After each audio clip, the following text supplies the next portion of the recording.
గౌరవ ముఖ్యమంత్రి గారు ఆంధ్రప్రదేశ్ రాష్ట్ర ముఖ్యమంత్రి సుమారుగా 40 సంవత్సరాల పైగా రాజకీయ చరిత్ర కలిగిన వ్యక్తి, ఎంతో దార్శనికత కలిగిన నాయకుడు, ముందు చూపు కలిగిన వ్యక్తి, ఆంధ్రప్రదేశ్ రాష్ట్రానికి ఇతనే సరైన నాయకుడు అని గుర్తింపు పొందడమే కాదు, ఈ రోజు ప్రజలందరూ మనల్ని పొందిన మహానాయకుడు, మా అందరి నాయకుడు నారా చంద్రబాబు నాయుడు గారికి 75 వసంతాలు పూర్తి చేసుకున్న సందర్భంగా ఆయనకి జన్మదిన శుభాకాంక్షలు తెలియజేసుకుంటూ, ఆయన నిజంగా చెప్పాలంటే ఒక విజ్ఞానకని. ఆయన రాజకీయ దురంధరుడు అనాలన్నా, రాజకీయ చాణక్యుడు అనాలన్నా ఆయన్నే మనం ఎగ్జాంపుల్గా చూపించుకునే పరిస్థితి కనిపిస్తూ ఉంది. ఎన్నో అవాంతరాలు ఎదుర్కొని, ఎన్నో ఉపద్రవాలు ఎదుర్కొని, ఎన్నో అవమానాలు ఎదుర్కొని, ఈ రోజుకి కూడా చెక్కు చెదరని చిరునవ్వుతో ఆయన చేస్తున్న పరిపాలన ఈరోజు రాష్ట్ర ప్రజలందరూ కూడా చూశారు. ఆయన ప్రతిపక్ష నాయకుడిగా ఉండేటప్పుడు కూడా రాష్ట్ర ప్రజలు ఎవరైనా కష్టాల్లో ఉంటే ముందుకొచ్చి వాళ్ళందరికీ కూడా హస్తం అందించిన వ్యక్తి. అప్పుడు కర్నూలులోని వరదలు కాకినాడలో వరదలు జరిగినప్పుడు, కోనసీమలో వరదలు జరిగినప్పుడు కూడా ఆయన ప్రతిపక్షంలో ఉన్నప్పటికీ కూడా సుమారుగా అప్పట్లోనే 5 కోట్ల విలువైన భోజన సామాగ్రి, బట్టలు అవన్నీ కూడా పంచిపెట్టిన పరిస్థితి. అదేవిధంగా ఉత్తరాఖండ్లోని మన తెలుగు ప్రజలందరూ కూడా ఇబ్బందులు పడుతున్నారు, అక్కడ వాళ్ళు ఆ వరదల్లో చిక్కుకున్నారన్న సంగతి తెలిసి ఆ రోజు అధికారం లేకపోయినప్పటికీ కూడా ఆ రోజు సుమారుగా 300కు పైగా ఉన్న తెలుగు వాళ్ళందరినీ కూడా రక్షించుకోవాలనే ఉద్దేశంతో ప్రత్యేకమైన విమానం ఏర్పాటు చేసి వాళ్ళందరినీ రక్షించి ప్రత్యేక విమానం ఏర్పాటు చేసి హైదరాబాద్ వరకు తీసుకొచ్చి, హైదరాబాద్ నుంచి వైజాగ్ వాళ్ళ ఇంట్లకి తిరిగి వాహనాలు పెట్టి వాళ్ళందరినీ కూడా ఇంటికి చేర్చిన పరిస్థితి కూడా మనందరం గుర్తు చేసుకోవాలి. ఇంకా అధికారంకి వచ్చిన తర్వాత అయితే ఆయన ఎన్నో హడిల్స్ని ఎదుర్కొన్నారు, అదేవిధంగా ఎన్నో డిజాస్టర్స్ని ఆయన ఎదుర్కొన్నారు. మనకు అందరికీ తెలుసు హుద్హుద్ తుఫాన్. ఆ రోజు నేను ఎమ్మెల్యేగా ఉండి ఆ రోజు కూడా నేను చూశాను. అంటే ఒక ముఖ్యమంత్రికి ఒక ఇంత పెద్ద బంగ్లా ఉండాలి, అదేమీ కాదు.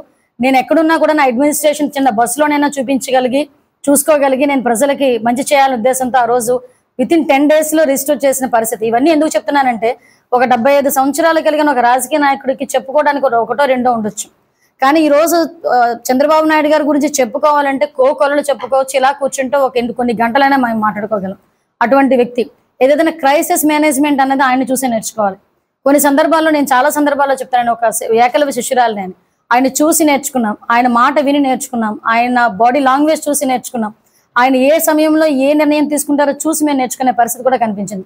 ఇక్కడ ఉన్న చాలా మంది నాయకులకి ఆయన ఒక ఇన్స్పిరేషన్, రాబోయే తరానికి కూడా ఒక ఇన్స్పిరేషన్. 2020 విజన్ అంటే ఏంటి విజన్ అని నవ్విన వాళ్ళందరూ కూడా ఈరోజు ముక్కును వేలేసుకునే పరిస్థితి. అదే సైబరాబాద్లోని, హైదరాబాద్లోని కూడా ఈరోజు అది చూస్తే మనం ఆంధ్రప్రదేశ్లో ఉన్నామా లేకపోతే అక్కడ ఫారిన్ కంట్రీలో ఉన్నామా అన్న తలంపు వచ్చే పరిస్థితులు ఆ రోజు కనిపించింది. మళ్ళీ ఈరోజు 2047 విజన్ అని చెప్పి ఈరోజు మళ్ళీ మనం ముందుకు తీసుకొచ్చి ఆంధ్రప్రదేశ్ రాష్ట్రాన్ని 2047 కల్లా అగ్రగామిగా నిలబెట్టడానికి ఈ రోజు నుంచి కూడా ప్రణాళిక రచిస్తున్న వ్యక్తి. అన్నిటికీ మించి ఈరోజు ప్రజల భాగస్వామ్యంతో P4 విధానంతో ఒక బంగారు కుటుంబాన్ని ఏర్పాటు చేసి మార్గదర్శనం ముందుకు తీసుకొచ్చి ఆ కుటుంబాన్ని గవర్నమెంట్ పరంగా ఎంతవరకు ఆదుకోగలం, ప్రైవేట్ పరంగా వాళ్ళు ఎంతవరకు ఆదుకోగలరు అనే నిర్ణయంతో ఈరోజు సుమారుగా 20 లక్షల కుటుంబాలను ఈరోజు టార్గెట్గా చేసుకుని బంగారు కుటుంబాల కింద మార్చిదిద్దే కార్యక్రమం. ఇవన్నీ చేయటానికి, ఇవన్నీ కూడా ఆయన కళలు సాకారం అవటానికి ఆయన మంచి ఆరోగ్యం భగవంతుడు ఇవ్వాలని మనస్ఫూర్తిగా కోరుకుంటున్నా. ఒకటైతే చెప్తున్నానండి, ఎవరైనా ఈ ఎలక్షన్లో నెగ్గిన తర్వాత మళ్ళీ ఎలక్షన్ల గురించి ఆలోచించేవాడు మామూలుగా ఒక లీడర్ అయితే, నెక్స్ట్ జనరేషన్స్ కూడా ఆలోచించేవాడు ఒక విజనరీ.